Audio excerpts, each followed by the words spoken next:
me apaño. Buenas tardes a todos. Gracias por su asistencia, gracias a la organización por haber contado conmigo para venir a este congreso. Gracias, Pepe, por tu amable presentación. Y como andamos muy apretados de tiempo, voy a ir al grano. Para que sepan, por si salto en la temática, tenía preparado una conferencia y se ha reducido a 20 minutos como máximo, entonces trataré de ser muy sucinto pero bastante claro. Me pidieron que al principio hiciera un relato de la transición, que la hizo esta mañana Encarnación Barranquero. Yo volveré a insistir pero muy sucintamente, ¿no? La transición de la investigación sobre la desigualdad. Encarnación ha sido la iniciadora, y junto con Lucía Prieto, de la primera investigaciones serias sobre la desigualdad. No fue hasta que Maribel Brenes y Andrés Fernández hicieron el éxodo de Málaga a Almería, donde se volvió a trabajar. Encarnación sobre todo trabajó lo que fuese la salida, Encarnación y Lucía, la salida de Málaga. Fue Andrés y Maribel los que contaron ese tránsito por la provincia de Málaga y por una parte de la provincia de Granada. De ahí surgió la necesidad de que mi compañero Juan Francisco Colomina y yo dijéramos, pues, ¿y qué pasa en Almería? Se nos planteaban una serie de incógnitas. ¿Qué pasa en Almería con esa gente que llega? Porque la historia de la demanda se acababa en cuanto llegaban a Almería. Ya no solo sabíamos que había habido un bombardeo en Almería, en la Rambla, no en el centro, en la Rambla, porque por una razón, y además tiene su lógica y es más creíble que otras versiones. La Rambla tenía un muro de contención y era febrero. Los pobres hombres que habían llegado, mujeres y niños, se utilizaron esa pared haciendo hogueras. Esas hogueras sirvieron de señalización a la aviación franquista para designar los objetivos. A través de todo el espacio de la rampa fueron muertos muchísimas personas, según los testimonios, pero resulta que no constan en ningún sitio. En el hospital no aparecen esos posibles defunciones. En los libros de enterramiento del ayuntamiento tampoco constan esas personas. Eran personas anónimas que no recibieron ni siquiera el que pudieron ser inscritos en un. Hablábamos de qué pasa en Almería. Sucintamente, en contraposición con lo que vamos a encontrar en Murcia, que es el siguiente paso en la investigación. Por eso estamos en la vanguardia de las investigaciones sobre la desigualdad. Ya hemos dejado Almería y pasamos a investigar qué pasa en Almería. Esta mañana decía Encarnación Barranquero que ellos quieren hacer el arco mediterráneo. Nosotros ya hemos terminado Almería y Murcia, y estamos intentando entrar en Albacete, entrar en investigación en Albacete. ¿Qué pasa con esos hombres que vienen de Almería y que son trasladados a Albacete y Alicante? Bien, hay dos posturas perfectamente distintas en cuanto al tratamiento de los refugiados. El gobernador de Almería, Gabriel Morón, se lo plantea como un problema a su ejercicio del mando. Los refugiados no los quiere para nada, ni nada de nada. De ahí se produce la disputa con Maroto, que lleva a Maroto a ser condenado a muerte, porque os cuento un poquito, muy sucintamente también. Maroto pidió sus sindicatos que llegaron a Almería pidieron gasolina para poder ir a socorrer a esas personas. Eran muchos los vehículos, porque en Almería no todos llegaron andando. En Almería, el día 6 mismo, había gente que había llegado de Málaga con sus vehículos, eran pudientes y se habían inscrito en el Hotel Simón, el mejor hotel que había en Almería, o en el Hotel La Perla, se habían inscrito. Son los pobres los que no disponen de vehículos de automoción los que tienen que soportar los problemas, porque el mismo día, los no ricos también, pero con vehículos también pudieron llegar, porque por ejemplo hemos descubierto que el día 7 se estaba proyectada una función de teatro de una compañía de teatro que había llegado el día 6 con sus vehículos, claro. y iban a hacer una función de teatro para el beneficio de los refugiados que siguieran llegando, ¿no? Con lo cual vemos que hay diferentes niveles de oleada. Una oleada de los que tienen vehículos de automoción que pueden coger y llegar en unas pocas horas, y los que tienen que soportar 4, 5 o 6 días de viaje porque no disponen nada más que de sus pies para poder llegar. Bien, es importante la postura. Es verdad que la República puso todas las facilidades, la República, pero luego estaban los gobernadores civiles, las autoridades locales. Para Gabriel Morón significó un problema. Cuando Maroto y los presidentes de los sindicatos malagueños disponen de vehículos pero no de gasolina, Maroto se niega a entregar esa gasolina, y no solamente se niega a entregar por si por la fuerza podía cogerla, la manda a Lorca. 2.500 litros de gasolina los manda a Lorca con un convoy militar para entregárselo a la 13 Brigada Internacional, porque él decía que la gasolina no era para socorrer gente que venía por la carretera, sino que era para empeñarlo en el empeño de guerra. Él quería que su problema con los refugiados se resolviera el ejército conteniendo a los sublevados que corrían por la carretera. A Morón los refugiados le importaron bastante poco, pero sí es verdad que le plantó un problema habitacional. Almería se llenó de personas. Y a propósito, he escuchado durante hoy, no recuerdo ahora, que le ha dicho de que no se disponía de una cantidad de esto.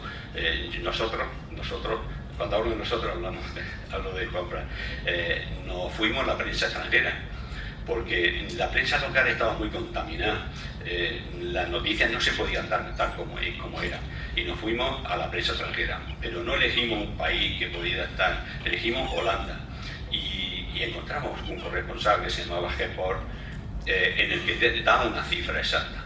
Él dice, comunica, era reportero de un periódico holandés que ahora no recuerdo, que da una cifra exacta. Hay 150.000 personas han llegado en los últimos días, y eso lo da el día 14 a Almería, con lo cual 50.000 que tenía Almería y 150.000 son 200.000 personas que se juntan a Almería.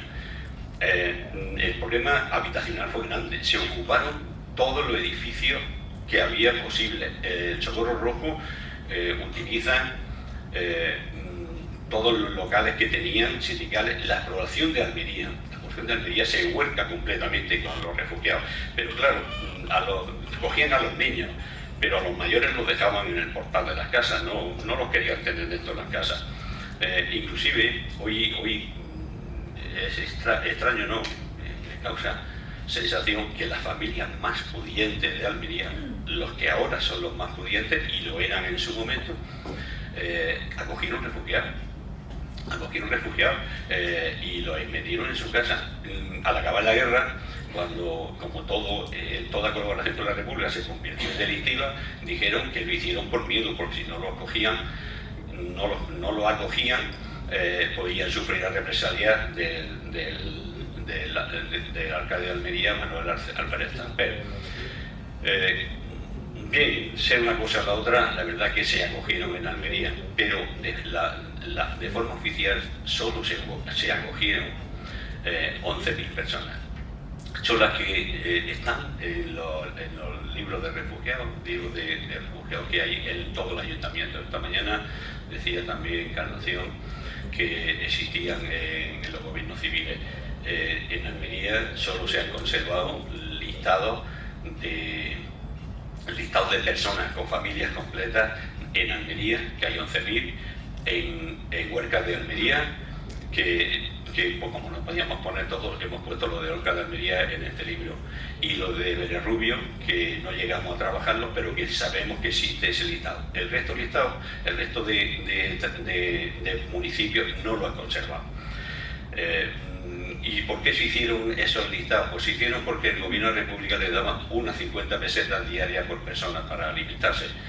Alegaban muchas veces que con unas 50 no podían alimentar a ese personal y que les costaba una peseta más, es decir, necesitaban 250 pesetas diarias para poder alimentarlo. Así que hubo pueblos como Sierro, en Almería, que se negaron y expulsaron, en muy poco tiempo se expulsaron a todos a todos los refugiados. Voy corriendo. El otro problema fue el sanitario. El problema sanitario, lo único que se hace en Almería es encalar las cuadras y lugares donde se van a acoger. No se hace más, pero tampoco hubo más problemas porque solo hubo un problema de tifus, y fue en el cargadero de Mineral, que como imagináis, que Almería era muy pequeña y se ocuparon todos los lugares. En el cargadero de Mineral hubo un brote de tifus que se sofocó muy rápidamente. El problema de seguridad yo creo que se lo inventa Gabriel Morón para tener más coartada, para echar de allí a todos los refugiados que podía. Cada día se llevaban en tren, en coche, en barco, todos los que podían almacenar. Y el problema de seguridad es que decían que algunos venían con armas y que eso era un peligro de seguridad en la retaguardia. En realidad, los que llegaron, un porcentaje elevadísimo, si vemos los censos de las poblaciones donde eran mujeres, ancianos y niños. Porque, y tiene su razón, los jóvenes entre 20 y 38 años estaban en el frente, estaban movilizados, no podían abandonar la unidad, y las unidades que volvieron en retirada, perdón, no se quedaron en Almería capital, se llevaron a Gado, Benadú, y se conformaron nuevas unidades que salieron inmediatamente para el frente. El problema alimentario. Almería es una provincia que realmente no pasó hambre extraordinaria en la guerra, porque, por ejemplo, la pesquera que se hacía a diario daba, cuando ya se estabilizaron los frentes, daba la mitad para la población de Almería y sobraba, la otra mitad servía para alimentar el frente de Granada. Con lo cual, y el puerto era un lugar de abastecimiento de harina, con lo cual, hace poco me preguntaba alguien si la costumbre de comer migas en Almería era porque había trigo siempre en el puerto. Pues posiblemente, pero bueno, eso es un apartado. Entonces, pues no realmente nos faltaba, pero inclusive así, el gobierno de la República, que se presentaron 3 ministros en Almería, donaron 2 millones de pesetas para socorrer a estas personas mientras pudieran. En todo esto faltaban piezas y nos dimos cuenta de inmediato. Consultando la documentación del hospital, no había heridos de metralla. Rarísimo, si están siendo bombardeados, tiene que haber heridos de metralla.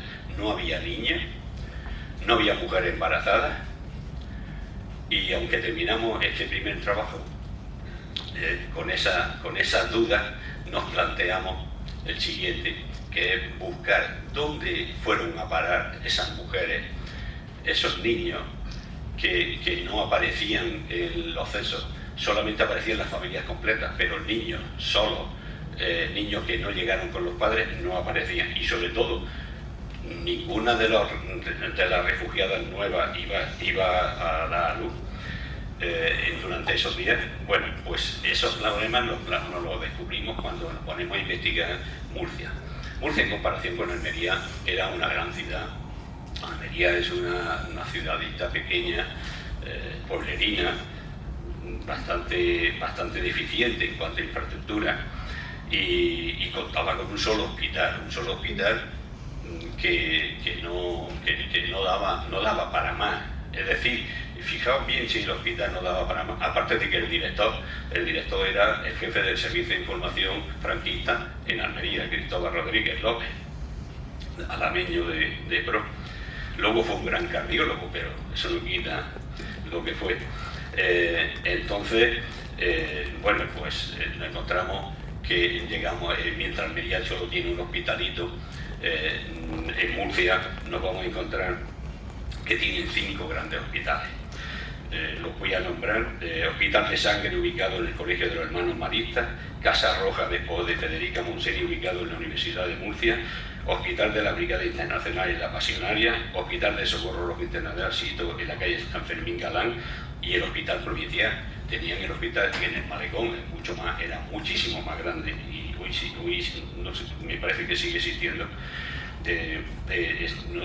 era un gran hospital, pero que además contaba con algo que no contaba Almería. ¿Sabéis qué hicieron los médicos de Almería cuando llega la demanda? Se van todos de la ciudad. Todos, vamos a suponer. Se va la mayoría de los médicos de la ciudad. Tiene que ser el gobernador civil el que coge y les manda a la policía a donde estuvieran y les amenaza con encarcelarlos si no regresaban a la provincia de Almería. Y sin embargo en Murcia contaban con unos médicos fantásticos, los mejores, y sobre todo contaban con el hospital más importante de cirugía en ese momento posiblemente de toda Europa, porque los médicos, los facultativos que estaban sirviéndolo eran de las brigadas internacionales, voluntarios ellos, y eran pues los mejores de cada país. Pero no se conforman con eso. Entre las rutas de evacuación de refugiados en Almería, una era por ferrocarril hasta Águilas. Y de Águilas ya lo dejaban ya allí en Águilas o lo llevaban hasta Murcia, cualquier pueblo de Murcia, y fue allí se fundó un hospital.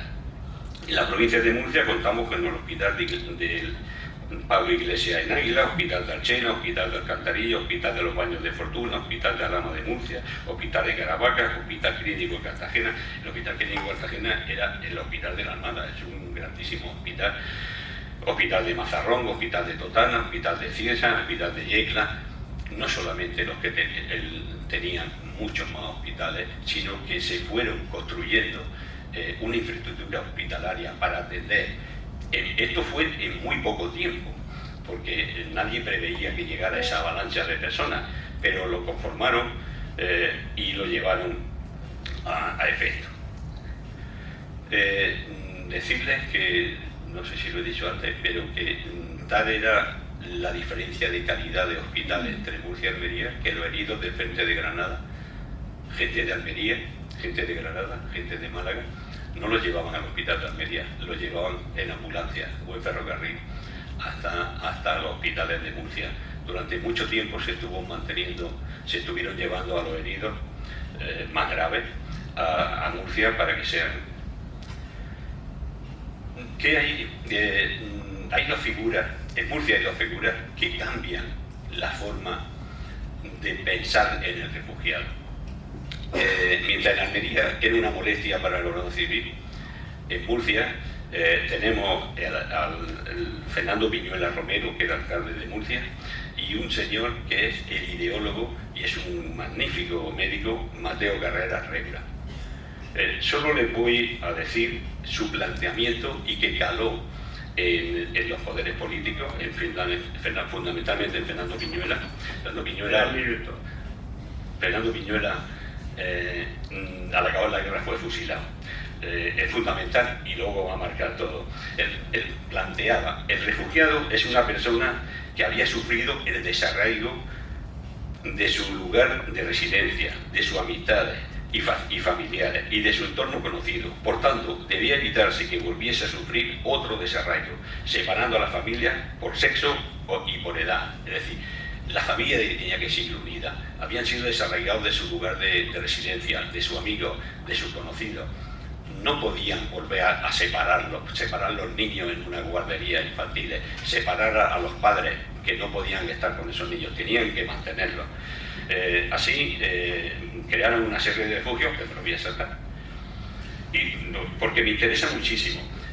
La idea era siempre mantener la familia junta. Entonces había pueblos donde no podían tener a la familia junta, pero sí tenían muchas casas o varias casas en un pueblo, hasta 25, donde iban a poner una familia en cada casa. Pero la atención al niño iba a ser un maestro. Por cada 25 alumnos le iban a poner un maestro. En ese pueblo iba a haber un maestro encargado de esa infancia. Después crearon unos centros que no se le ocurrió en Almería. En Almería no se le atendió. Le llamaban despectivamente centro de empiojamiento. Era centro de termas, oficialmente, centro de termas y baños. pero el pueblo ya sabe que somos así. Le llamaban centro de piojamiento. Bueno, pues crearon, me lleva a estresar, crearon dos cosas. Para los niños pequeños que no tenían padres, crearon las guarderías.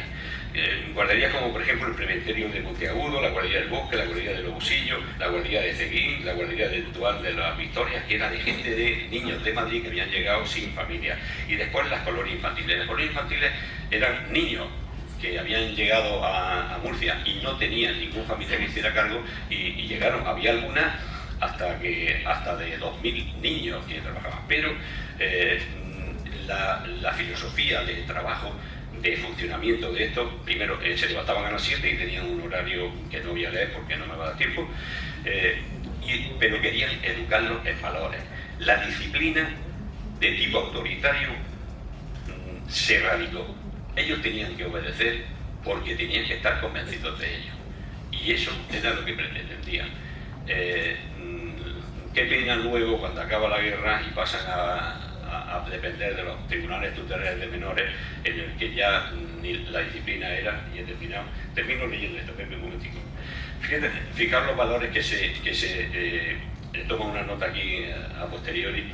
La protección al enfermo y al débil. Los niños tenían que atender ayuda al necesitado, la bondad, la dulzura, la generosidad, la justicia, la confraternidad, el amor al trabajo, el amor a la verdad, el amor a los animales y plantas, el amor al prójimo. Bueno, y perdona que si me pasa.